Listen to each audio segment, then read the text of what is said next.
오늘도 행복하세요. 오자유생의 유현상 목사입니다. 오늘은 유다서 1장 20절로 21절에 있는 말씀을 중심으로 해서 영생에 이르도록 주 예수 그리스도의 긍휼을 기다리라라는 제목으로 잠시 은혜를 나누고자 합니다. 오늘 저 여러분들 예수 믿는 모든 신앙들의 궁극적인 신앙의 성취는 오직 영생에 이르는 것, 즉 신앙생활 제대로 해서 마침내 천국에 들어가는 것입니다. 오늘 본문의 말씀 21절은 그런 영생에 이르도록 우리가 가져야 할 자세가 우리 주 예수 그리스도의 긍휼을 기다리라고 말씀하고 있습니다. 그럼 이것은 무엇일까요? 긍휼을 기다리라. 예수님 일찍 요한복음 10장 6절에서 말씀하셨습니다. 내가 곧 길이요 진리요 생명이니 나로 말미암아 아버지께로 올 자가 없다. 우리는 예수를 믿으면 그 길에 들어서서 진리를 따라 감으로 마침내 생명으로 예수님께 갈 수 있다, 그렇게 말씀하고 있습니다. 근데 그 말씀을 우리가 깊이 묵상해 보면 거기 행동의 시제를 보면 세 가지 시제가 있는 걸 알게 되어집니다. 첫째로 예수의 길에 들어선 자, 즉 예수 믿고 거듭난 중생의 확신은 그때를 말합니다. 그건 과거 완료입니다. 사도행전 2장 38절에 말한 것처럼 너희가 각각 회개하여 예수님의 세례를 받고 죄사함을 얻으라. 그리하면 성령을 선물로 받으니, 이미 성령 받은 것, 예수 믿고 성령 받은 것 과거 완료입니다. 근데 그걸로 끝나는 게 아닙니다. 신앙은 거기서 출발점에 불과하고 예수님이 길이기 때문에 가야 되는데 그 길은 진리를 따라가는 길이다.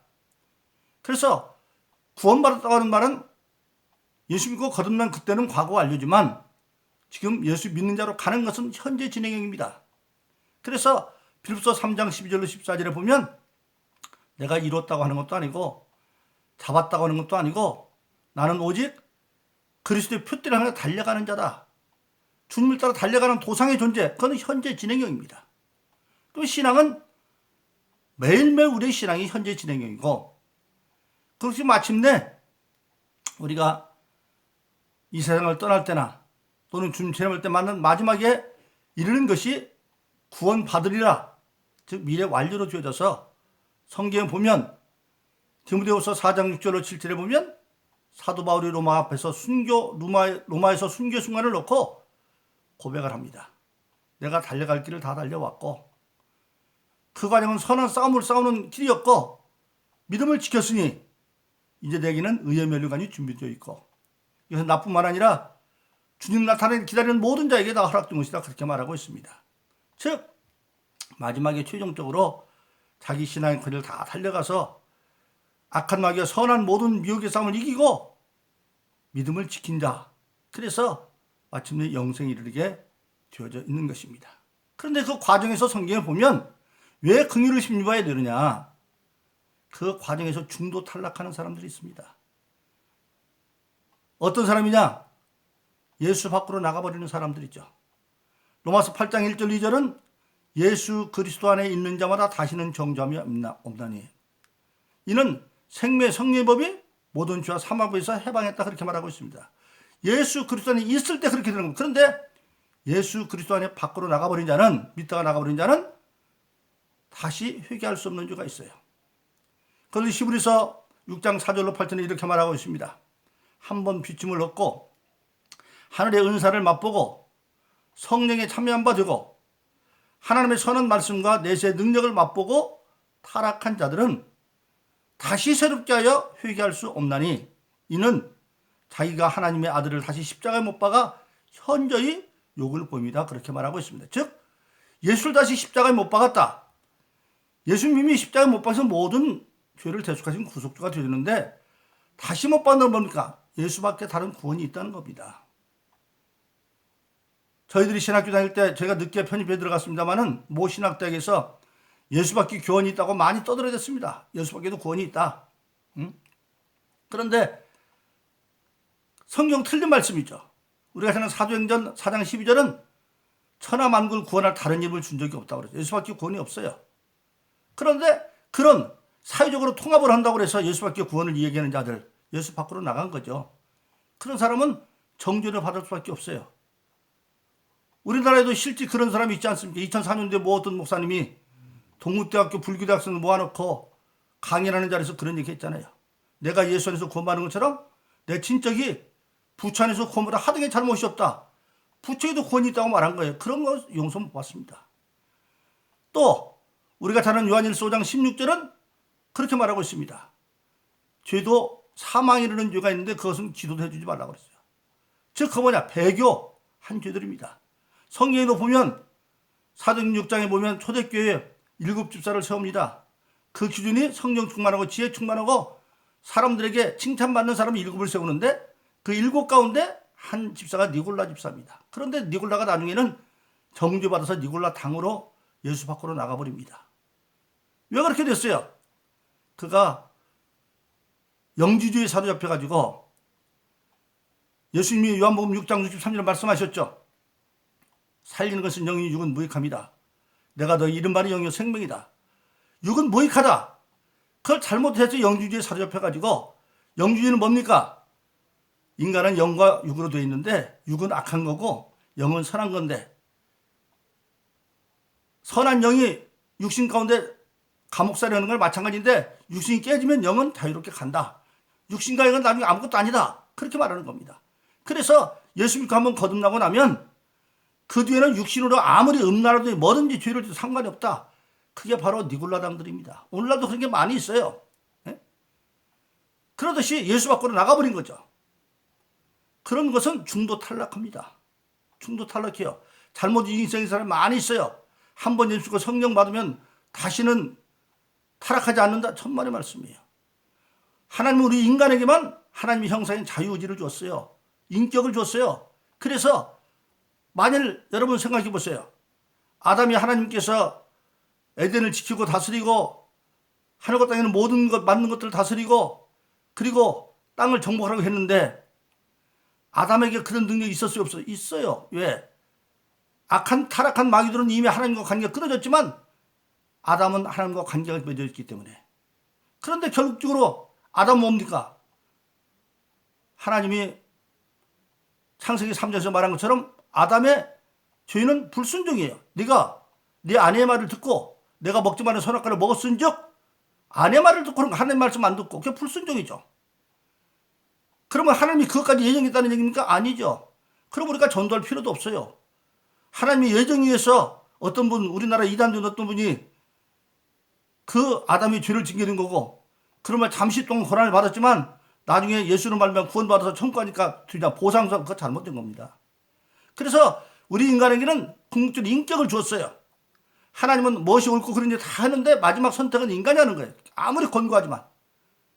그래서 요한복음 3장 16, 18절에 결국 뭐랍니까? 3장 16절로 17절은 주님을 통해서 구원의 길을 완성해 놨습니다. 그런데 18절은 그 아들을 믿는 자는 다 개인의 몫입니다. 또 예수님께서 회개하라고 청교도 복음을 시작하면서부터 안 하니까 회개하지 않으니까 나중에는 바리새인것은 화이스를 7번씩이나 말하고 그러지 않으니까 뭡니까? 나귀 타고 예루살렘 들어오면서 우는 것으로 끝나잖아요. 네가 권고받지 권고받지 않으므로 돌변 남지 않을 것이다. 그래서 예수 믿고 성령 받은 자도 히브리서에 되는 것처럼 중간에 얼마든지 자기 인격이 사로잡혀 미혹당해가지고 타락할 수 있고 그런 자는 다시 사함받을 수 없고 그래서 요한일서 5장 16절은 사망 이런 죄를 위해서는 기도도 해주지 말라고 그랬어요. 그런 죄만 지지 않고 예수 안에 있는 자, 즉 하나님, 예수님 성에서 유일성을 인정하는 그런 신앙 안에만 있으면 예수 믿고 거듭나왜 어린애기밖에 안 두거든요. 그래서 3장에 보면 어린애기 같은 신앙이 있어요. 육신에 속한 자. 성경에 보면 사람을 육에 속한 자는 아예 구원도 못 받은 자고 육신에 속한 자는 구원은 받으면 아주 어린애기 같아서 행위는 안 믿는 자와 똑같아요. 그러나 그들은 예수 안에 있는 자들이에요. 거기서부터 자라가지고 신앙이 자라면 나중에 예수님처럼 된다고 예수님 요한복음 14장 14절 말씀한처럼 에베소 4장 13절은 그리스도의 장성한 충만한 분량까지 이룰 수 있다고 말하고 있어요. 그러나 그거는 한꺼번에 이루는 게 아니죠. 그 과정입니다. 그런 과정선상에서 예수가 오실 때 우리 육신이 끝날 때 우리가 어떻게 되느냐. 그 과정에서 회개할 수 없는 배교의 죄만 짓지 아니하면 로마서 8장 1절로 2절인 것처럼 예수 그런 정죄함이 없으니까 그럼 그 지은 죄를 어떻게 해결하느냐. 바로 요한일서 1장 9절이죠. 그는 비부시사 자기 죄를 자백하면 예수 안에 있는 자들이 모든 일을 사시고 분을 깨끗게 하십니다. 그래서 영생에도 예수님의 긍휼을 기다리라는 얘기는 우리는 그렇게 끊임없이 회개하면서 그 영생에 이르도록 기다리라는 하나님 사십니다. 구체적으로 어떻게 하는 것이 그렇게 긍휼심을 기다리는 것이냐. 오늘 20절에 보니까 첫째로 거룩한 믿음 위에 자기의 신앙의 집을 건축하라 그러고 말하고 있어요. 바로 그렇습니다. 신앙생활하는 것은 집을 짓는 것과 마찬가지예요. 고린도서 10장 10절로 17절에 보면 신앙은 축복의 집을 짓는 비결이죠. 집을 지려면 터가 있어야 돼. 터는 예수, 주는 그리스도 사는 하나님의 아들이라는 그 예수밖에 없고, 그런데 그게 어떻게 질 것이냐? 집을 지려면 설계도가 있어야죠. 그 설계도도 어떻게도 사람 마음대로 짓는 것이 아니라 성경에는 신앙의 집을 짓는 설계도도 성경에 있고, 그리고 무엇을 짓느냐? 재료도 각각 있는데 거기 고린도서 10장 3장에 보면 두 종류의 재료가 나와 있습니다. 날림재료. 날림재료는 실제로 그 당시 고린도에 있었다고 그래요. 나무와 풀과 집으로 짓는 것, 양쪽에 나무를 대고 송판을 대고 안에다가 풀과 집을 방습제나 방음제로 사용하고, 그럼 쉽고 빨리 지을 수 있죠. 그런데 하나는 금과 은과 보석으로 짓는 집이 있다. 금과 은과 보석은 실질적으로 화강석으로 다 짓고 마지막에 그 돌에다가 금은 붓을 칠해서 빛나게 하는 그런 집을 금과 은으로 지은 보석이라고. 실질적으로 근데 그런 집이 있었대요. 근데 그걸 짓고 나면 재료도 날림 재료가 있고 힘드는 재료가 있어요. 그런데 나중에 세상도 집을 지면 중공검사 하듯이 신앙은 불로 딱 터지니까 쉽게 편하게 진 것은 다 불타 없어져 버리고 터는 남아있죠.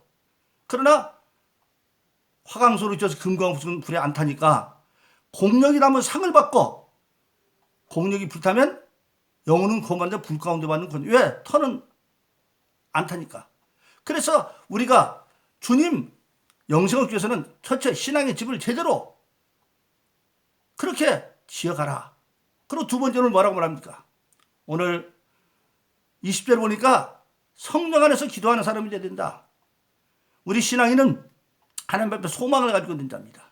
근데 그 소망을 받는 것은 기도 없이는 안 돼요. 그래서 우리가 잘한 대로 야고보서 4장 1절 3절은 너희가 구하지 않으면 얻지 못하고, 얻어도 구하지 않는 것은 정욕 따라. 그러니까 기도는 반드시 해야 되고, 또 기도해도 제대로 해야 된다. 제대로 안 하면 정욕 따르면 못 얻어요. 그래서 우리 신앙은 기도해야 되는데, 기도할 때 우리가 어떻게 기도해야 되느냐? 일찍이 예수님은 마태복음 7장 7절 11절에서 구하라 찾으라 두드리라, 구하는 자는 얻고 찾는 자는 찾고 두드리는 자는 문이 열릴 건데, 그때 아버지를 말씀하십니다. 세상에 악한 부모도 자기 자신이 좋은 걸 줄 아는데 자식이 떡을 다는데 돌 줄 부모가 없고, 자식이 생선한데 뱀 줄 부모가 없듯이, 그런 세상에 악한 부모 지 자식한테는 좋은 걸 줄 아는데 하물며 하늘에 계신 아버지께서 구하는 자에 좋은 걸 주지 않겠느냐. 하나님은 권한이 주는 거예요. 그런데 문제는 기도를 할 때 오늘 본문에서 성령의 기도하라고 그랬어요. 바로 그렇습니다. 기도를 온전히 하지 않으면 정욕을 따르면 안 돼요. 기도도 해야 되지만. 근데 기도는 어떻게 해야 되느냐? 온전하고 완전한 기도해야 돼요. 그것이 고린도서 14장 14절로 15절입니다. 기도는 두 가지 기도가 있잖아요. 영의 기도와 마음의 기도. 영의 기도는 방언 기도가 영의 기도로. 방언 기도는 내 영이 함께 기도하는 거고, 마음의 기도는, 마음은 인격입니다. 내 마음속에 아는 걸 기도하는 건데, 영의 기도는 마음의 열매를 맺지 못하고 마음 기도는 영이 되지 못해요. 그건 무슨 말이냐? 저와 여러분들은 마음의 인격적인 요소를 가지고 있기 때문에 내가 기도할 것을 알고 기도하는 게 있어요. 회개할 것도 알고 회개하는 것도 있고, 또 내가 원하는 것도. 그런데 우리는 자기 자신을 잘 몰라요. 예? 회개도 여러분 마음대로 할 수 있습니까? 아는 걸 회개하잖아요. 그런데 요한일서 1장 9절은 뭐라고 했어요? 조건부적. 그는 불사 만일 자기 죄를 자백하면, 자백하지 않으면 안 되는 거예요. 근데 우리가 알아야 자백하죠. 작년 오늘 이 시간에 뭐 한지도 모르는데 어떻게 알아요? 기억나는 거야 못 하잖아요. 그런데 그러면 기억나는 건 자백 안 해도 됩니까? 아니죠. 근데 성령을 내가 받으면 성령은 전능하신 하나님께 다 알아요. 그래서 내 영으로 말미암아 함께 합력해서 로마서 8장 20절 있는 것처럼 성령도 우리의 연약함을 도우시나니 우리가 마땅히 필바를 알지 못할 때, 모르는 거 있어요. 성령께서 우리 가운데 탄식하며 기도하시니라. 기도하는 이가 성령이 기도한다고 그랬어요. 우리 영으로 더불어서. 그게 방언 기도예요. 그래서 왜 방언 기도를 해야 되느냐? 방언 기도를 해야 온전히 회개를 할 수가 있어요. 또 방언기도를 해야만 성령은 하나님 뜻이기 때문에 우리가 현재로 원하는 게 정력이든지 모를 때도 있어요. 어떤 사람이 어디를 가는데 그 기차 놓치고 뚝하고 놓쳤어요. 그런데 나중에 알고 보니까 그 기차를 탔더니 사고 나서 죽었어요. 그때 방언으로 기도하면, 말로는 그 기차 타달라고 기도하는데 방언으로 기도하면 통역해 보면 그 기차 놓쳐달라고 나와요. 왜? 그거 타면 죽으니까. 그래서 기도는 마음의 기도와 영의 기도가 있어요. 그런데 영의 기도는 마음에 이르지 못한 뭐냐? 내가 잘못한 게 있는데 옆에 사람이 있으니까 창피하니까 못 알아듣게 방언으로 그건 하나도 아는 건 마음으로 기도하고 모르는 건. 그래서 성령의 기도만이 온전한 회개를 할 수가 있고 성령은 모든 것을 온전한 소원을 알 수가 있기 때문에 성령 안에서 수시로 기도하십시오. 그렇게 말씀한 거 있고, 그래서 에베소 6장 18절도 마지막 때 종말의 때 마귀가 대적하는데 하나님의 전신과 합주를 쳐 있고, 그리고 성령 안에서 수시로 기도해서 모든 길을 세웠다 그렇게 말하고 있어요. 그래서 우리는 바로 성령의 기도를 반드시 해야 되고, 그래서 쉬지 말고 기도하는 것은 뭐하는 겁니까? 성령께서 그때그때 깨달은 대로 우리가 기도문을 열고 있으라는 얘기예요. 세 번째 21절에 보니까 하나님의 사랑 안에서 신앙을 지켜라. 우리의 궁극적인 신앙은 하나님 나를 사랑하는 데에서 근거하고 있습니다. 나는 약해요. 우리 신앙생활은 악한 마귀 속에서 지금 싸우고 이겨야 되는데, 성경에 보면 마귀는 일이 사자, 근데 우리는 양밖에 안 돼요. 예수님이 마태복음 10장에서 제자들 보내면서 전도하러 보내면서 내가 너희를 보내 이리 가운데 양과 같다 했고, 베드로서 5장 8절은 근신 안에 끼어라 악한 마귀 우는 사자처럼. 근데 그걸 어떻게 이깁니까? 하나님의 사랑 안에서 우리가 이기는 거예요. 지키는 거예요. 로마서 8장 30을 30 이렇게 말합니다. 하나님이 우리를 위하시면 누가 우리를 대적하겠느냐. 하나님이 그 아들을 아끼지 않고 주신 하나님이 그 아들과 함께 모든 것을 은사로 주시지 않겠느냐. 그렇게 말하고 있습니다. 그게 하나님의 사랑이에요. 사랑입니다. 근데 그 사랑은 어떻게 이루어지느냐? 예수님이 요한복음 15장 10절에 말합니다. 내가 아버지의 계명을 지켜 그의 사랑 안에 거는 같이 너희가 내 계명을 지키면 나의 사랑 안에 걸 것이다. 즉 하나님의 사랑 안에 거하는 자는 하나님의 계명을 지키는 자예요. 예수님이 그래서 예수님도 아버지의 계명을 지켜서 아버지의 사랑 안에 있는 거예요. 우리가 예수의 계명을 지키면 예수의 사랑 안에 있다. 그런데 요한복음 10장 20절 말하죠. 나의 계명을 지키는 자는 나를 사랑하는 자니 나를 사랑하는 자는 내 아버지가 그를 사랑할 것이다. 그래서 우리 궁극적인 신앙은 하나님의 사랑이 있는 겁니다. 그래서 저와 여러분들은 궁극적으로 예수 안에서 결정적인 신앙은 배교를 하지 않냐고, 유일하신 하나님, 유일하신 구세주 예수, 유일하신 성령을 믿으면서 그 밖에 있는 사소한 죄는 요한일서 1장 9절에 회개함으로 모든 걸 해결받고 성령으로 수시로 기도하고 궁극적으로 하나님의 사랑 안에서 우리가 예수 안에서 로마서 8장 1절 2절의 말씀을 우리가 믿고 예수는 다시는 정죄 없는 그 믿음을 가지고 깨어서 기도함으로 요한일서 1장 9절인 것처럼 그런 자기를 참 모든 일을 사는 그 말씀을 통해서 우리가 예수님의 긍휼을 힘입으면서 우리는 반드시 예수 이름으로 영생을 이루는 그런 모든 복된 신앙 되기를 예수 이름으로 축원합니다. 오늘도 행복하세요. 자유세상의 유현상 목사였습니다. 감사합니다.